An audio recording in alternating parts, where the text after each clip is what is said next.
पूरी दिल्ली से, पंजाब से यूथ क्लब वाले भी आए हुए हैं, पूरी दिल्ली से आए हुए भाइयों बहनों, पंजाब से, गुजरात से, गोवा से, उत्तर प्रदेश से, हरियाणा से, राजस्थान से और भी देश के कई राज्यों से आज कई राज्य हाथ उठा रहे हैं, कई राज्य वाले, छत्तीसगढ़ वाले भी हैं। पूरे देश से आज अरविंद केजरीवाल के लिए, अरविंद केजरीवाल के हौसले को सलाम करने के लिए आज पूरे देश से केजरीवाल के सेनानी यहां पे इस मैदान में आए हुए हैं। जंतर मंतर के उसी मैदान में आए हुए हैं जहां से आम आदमी पार्टी का जन्म हुआ था, जहां से आम आदमी पार्टी पैदा हुई थी। इसी ऐतिहासिक जगह से पैदा होके, इसी ऐतिहासिक जगह से पैदा होके आम आदमी पार्टी ने दिल्ली में ऐतिहासिक काम किए, पंजाब में ऐतिहासिक काम किए। 13 साल के अंदर अंदर दिल्ली, गुजरात, पंजाब, गोवा तक एमएलए खड़े कर दिए। ये एक ऐतिहासिक पार्टी इसी ऐतिहासिक मैदान से, जंतर मंतर के, इसी गोपाल राय जी ने कहा, इसी नीम के पेड़ के नीचे आम आदमी पार्टी पैदा हुई जिसने इतने ऐतिहासिक काम किए। लेकिन काम तो ऐतिहासिक किए। आजाद भारत के इतिहास में सबसे ज्यादा ऐतिहासिक झूठे आरोप भी इसी पार्टी के नेताओं पे लगाए गए। सबसे ज्यादा ऐतिहासिक साजिशें आपकी ऐतिहासिक पार्टी ने झेली।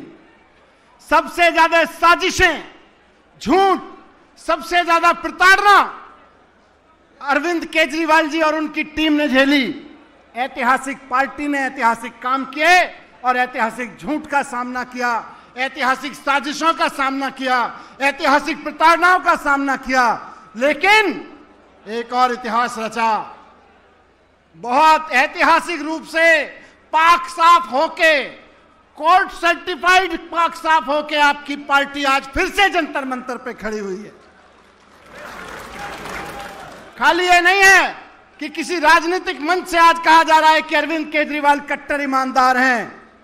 संविधान के द्वारा बनाए गए कोर्ट के द्वारा कहा जा रहा है कि अरविंद केजरीवाल कट्टर ईमानदार हैं। कहते हैं ना कि काजल की कोठरी में कैसे ही सयान हो जाए, एक लीक तो लगी जाती है, एक काला धब्बा तो लगी जाता है। लोग कहते थे राजनीति ऐसी काजल की कोठरी है, जहां से गुजरोगे, जहां से घुसोगे तो एक ना एक धब्बा तो लगी जाता है। लेकिन सलाम है अरविंद केजरीवाल की उस राजनीति को जो काजल की कोठरी से नहीं, इनकी काल कोठरी से भी निकल आए, लेकिन एक काला धब्बा नहीं लगा पाए।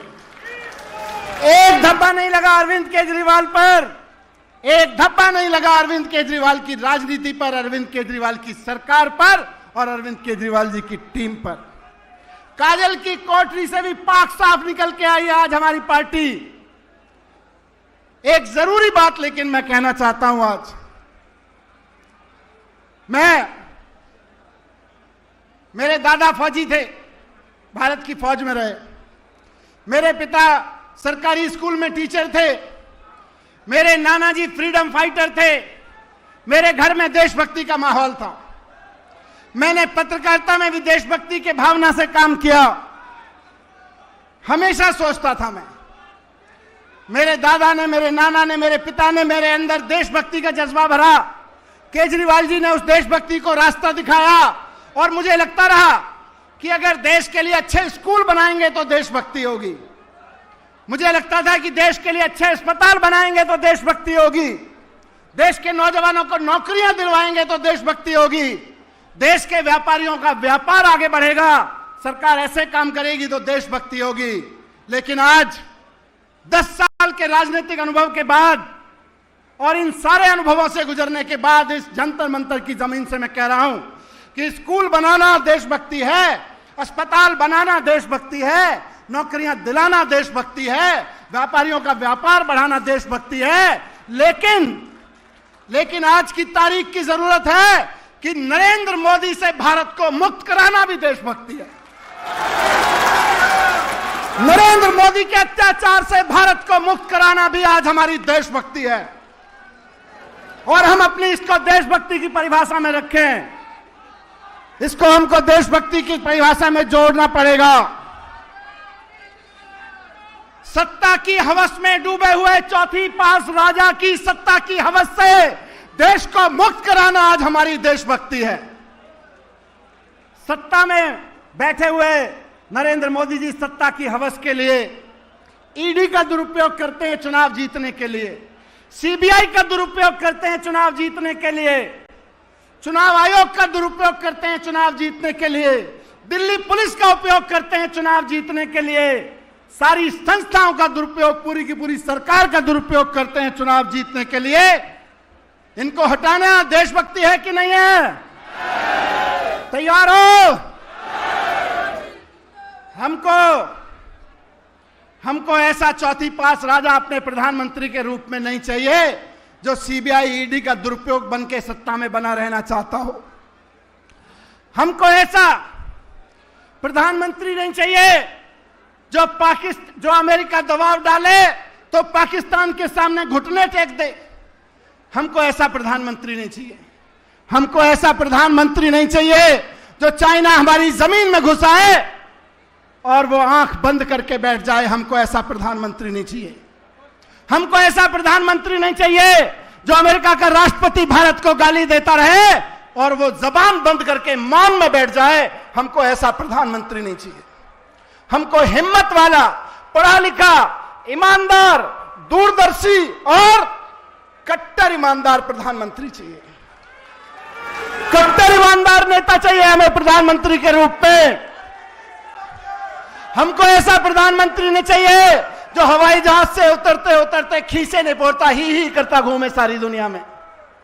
हमको ऐसा प्रधानमंत्री नहीं चाहिए जिसके बारे में दुनिया में दलाल कहना शुरू कर दें कि हम तो इसको जब चाहें जहां जिसके सामने नचवा देते हैं। हमको ऐसा प्रधानमंत्री नहीं चाहिए।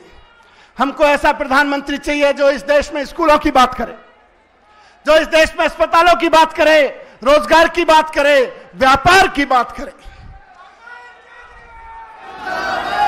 कौन है ऐसा नेता जो ये सब कर सकता है? कौन है? जोर से बताओ। इसी जंतर मंतर से आवाज उठानी है कि नरेंद्र मोदी को सत्ता से हटाना देशभक्ति है और केजरीवाल जी को सत्ता में बिठाना देशभक्ति है।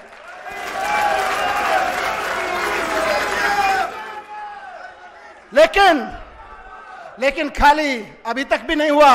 आप सबने गली गली में मेहनत की है, हिम्मत दिखाई है, तब अरविंद केजरीवाल सत्ता तक पहुंचे थे। नरेंद्र मोदी जी ने झूठी मनोहर कहानियां लिख के केजरीवाल जी को सत्ता से हटाया। सबको दोबारा हिम्मत से काम करना पड़ेगा, मेहनत से काम करना पड़ेगा। तैयार है? खून पसीना बहाना पड़ेगा। तैयार है? हिम्मत से काम लेना पड़ेगा, साहस से काम लेना पड़ेगा। तैयार है? इनकी सीबीआई और ईडी से टकराना पड़ेगा। तैयार है? हिम्मत है? जोर से बोलो, हिम्मत है, हिम्मत है, हिम्मत है, हिम्मत है, हिम्मत है। तो केजरीवाल जी, ये देश की जनता की हिम्मत आपके साथ खड़ी है। केजरीवाल तुम संघर्ष करो, केजरीवाल संघर्ष करो, केजरीवाल आगे बढ़ो, केजरीवाल आगे बढ़ो। आज के इस मंच से मैं यही कहना चाहता हूं कि आज से इस देश के हर देशभक्त का, जो अपने देश के लोगों से प्यार करता है, एक ही सपना होना चाहिए, नरेंद्र मोदी को हटाना है, केजरीवाल को। भारत माता की। बहुत बहुत धन्यवाद साथियों।